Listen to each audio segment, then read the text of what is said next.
नमस्कार दोस्तों, एक बार फिर आपका अपना प्रिय डॉक्टर आदि कश्यप मुंबई चा मानुस। और दोस्तों आपके लिए लेकर आया आपका मनपसंद प्रोग्राम पॉजिटिव कर्मा। आज है बड़ा विशेष एपिसोड है जिसका नंबर है 1111 यानी कि 1111। बहुत लकी नंबर है, कई लोगों के लिए लकी नंबर होगा। और आज के एपिसोड में हम एक विशेष कार्यक्रम कर रहे हैं, कभी खुशी कभी गम। एक बहुत ही अच्छा सा प्रोग्राम है ये, बहुत ही अच्छी कहानी है कि हमारी ज़िंदगी में खुशी भी होती है और गम भी होते हैं। उसी से प्रेरित ये कहानी है, हमारे एक दोस्त हैं उन्होंने भेजी है। मैं आपको सुनाऊंगा एक छोटे से ब्रेक के बाद। जाइएगा मत, इस कहानी को सुनिएगा। और ये कहानी मैं आपको प्रस्तुत कर रहा हूँ बेंगलुरु से होटल ITC गार्डेनिया। धन्यवाद। कभी खुशी कभी गम, आज की कहानी का शीर्षक, और भेजने वाले हैं अशोक पासी। शुरुआत करता हूं इस कहानी की कुछ इस प्रकार। दोस्तों, किसी शहर में एक आदमी प्राइवेट कंपनी में जॉब करता था। वो अपनी जिंदगी से कभी भी खुश नहीं हुआ। हर समय वो किसी ना किसी समस्या से परेशान रहता था। एक बार शहर में कुछ दूरी पर एक महात्मा का काफिला रुका और शहर के चारों ओर उनकी चर्चा हो चुकी थी। बहुत से लोग अपनी समस्याएं लेकर उनके पास पहुंचने लगे और उस आदमी ने, यानी कि जो परेशान था, उसने भी सोचा कि चलो महात्मा के दर्शन करते हैं। अब छुट्टी के दिन सुबह ही सुबह वो उनके काफिले तक पहुंच गया और बहुत इंतजार के बाद उसका नंबर आया। वो बाबा से बोला कि बाबा, मैं अपने जीवन से बहुत दुखी हूं। हर समय समस्याएं मुझे घेरे रहती हैं। कभी ऑफिस की टेंशन रहती है तो कभी घर पर अनबन हो जाती है और कभी अपनी सेहत को लेकर परेशान रहता हूं। बाबा, कोई ऐसा उपाय बताइए कि मेरे जीवन में सभी समस्याएं खत्म हो जाएं और मैं चैन से जी सकूं। अब बाबा मुस्कुराए और बोले कि पुत्र, आज बहुत देर हो चुकी है। मैं तुम्हारे प्रश्न का उत्तर कल सुबह दूंगा, लेकिन क्या तुम मेरा एक छोटा सा काम करोगे? हमारे काफिले में 100 ऊंट हैं। मैं चाहता हूं कि आज रात तुम इनका ख्याल रखो। जब 100 के 100 ऊंट बैठ जाएं तो तुम भी सो जाना। और ऐसा कहते हुए महात्मा अपने तंबू में चले गए। अब अगली सुबह महात्मा उस आदमी से मिले और पूछा कि क्या हो बेटा, नींद अच्छी आई? वो व्यक्ति दुखी होते हुए बोला, कहाँ बाबा, मैं तो एक पल भी नहीं सो पाया। मैंने बहुत कोशिश की पर मैं सभी ऊंटों को नहीं बैठा पाया। कोई ना कोई ऊंट खड़ा हो ही जाता था। ये सुनकर बाबा बोले कि बेटा, कल रात तुमने अनुभव किया कि चाहे कितनी भी कोशिश कर लो, सारे ऊंट एक साथ नहीं बैठ सकते।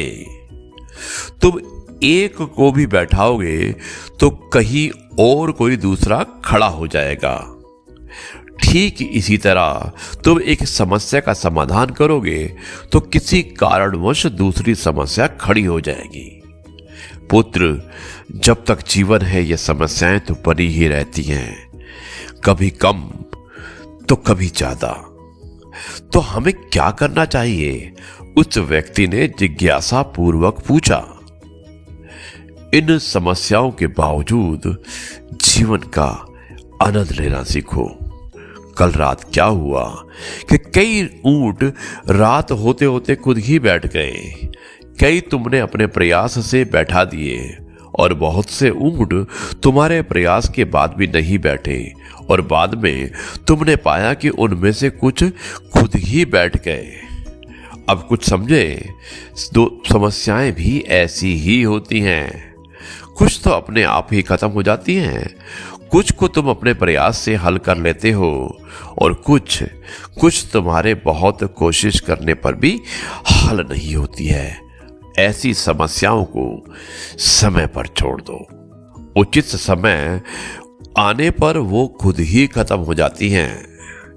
जीवन है तो कुछ समस्याएं रहेंगी, पर इसका यह मतलब नहीं कि तुम दिन रात उन्हीं के बारे में सोचते रहो। समस्याओं को एक तरफ रखो और जीवन का आनंद लो, क्योंकि चैन की नींद सो जाओ। जब उनका समय आएगा तो वो खुद ही हल हो जाएगी। बिंदास मुस्कुराओगे तो क्या गम है, और जिंदगी में टेंशन किसको कम है। अच्छा या बुरा तो केवल भ्रम है। जिंदगी का नाम ही कभी खुशी कभी गम है।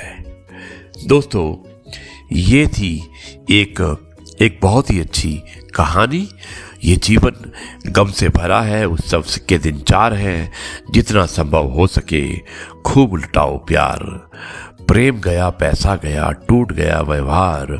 फोन भी नहीं उठाते जिनको दिया उधार। वक्त बुरा हो तो मेहनत करना, और वक्त अच्छा हो तो मदद करना। कुछ बातें समझाने पर नहीं बल्कि खुद पर बीत जाने पर ही समझ में आती हैं। दोस्तों, लाइफ में हमेशा 2 लोगों से दूर रहना, जो बिजी रहते हैं और जो घमंडी रहते हैं। क्योंकि बिजी आदमी मर्जी से बात करेगा और घमंडी मतलब से याद करेगा। हर एक व्यापक व्यवस्था का मानक होता है, तभी जाकर राष्ट्र और समाज का निरंतर विकास होता है।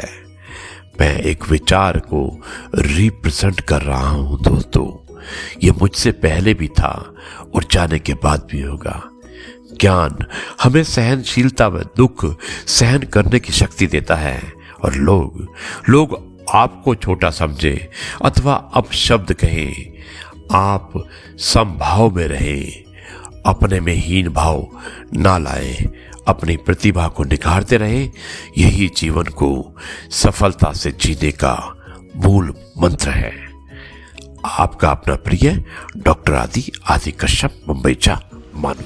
सो जी हाँ दोस्तों, कैसी लगी ये कहानी। हमारे बहुत ही अच्छे दोस्त हैं अशोक पासी, उन्होंने ये कहानी भेजी थी, कभी खुशी कभी गम।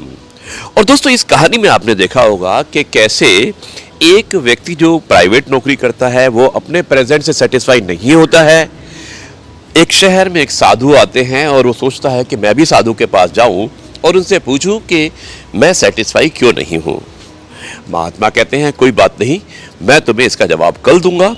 और उनको कहते हैं कि मेरे पास जो 100 ऊंट है, आज की रात तुम एक काम करो कि उन ऊंटों को बैठाने का काम करो, ये खड़े ऊंट है, और अगले दिन मैं आपको जवाब दूंगा। और जैसे ही अगला दिन आता है तो महात्मा पूछते हैं कैसी बीती तुम्हारी रात, यानी कि जो मैंने तुम्हें काम दिया था वो कर चुके हो। तो वो कहता है नहीं महात्मा जी, मैं बहुत परेशान हूँ। कभी एक ऊंट उठता है तो दूसरा बैठ जाता है, दूसरा बैठता है तो तीसरा खड़ा हो जाता है। तो महात्मा जी कहते हैं कि यही तो मैं तुम्हें बताना चाहता हूँ कि हमारी ज़िंदगी में परेशानियाँ भी हैं, खुशियाँ भी हैं। इसलिए कभी भी कंप्लेंट नहीं, आपको जो अच्छा मिलता है उसे हंसी खुशी गुजारो, क्योंकि यही ज़िंदगी है और इसी का नाम ज़िंदगी है। गम को, जब आप गम होता है, परेशानी होती है, पेशेंस के साथ निकाल दो, और उसके बाद आप देखिए ज़िंदगी बहुत खूबसूरत है। तो दोस्तों, कैसी लगी ये कहानी आप अवश्य लिखिएगा और मुझे बताइएगा कि अशोक पासी द्वारा भेजी हुई ये कहानी कभी खुशी कभी गम, क्या आपकी ज़िंदगी में भी कुछ ऐसा ही होता है। मिलते हैं कल एक नई जगह पर, एक नई कहानी, कविता या कुछ नए तथ्यों के साथ। तब तक के लिए कहता हूँ जय गुरु जी, शुक्राना गुरु जी।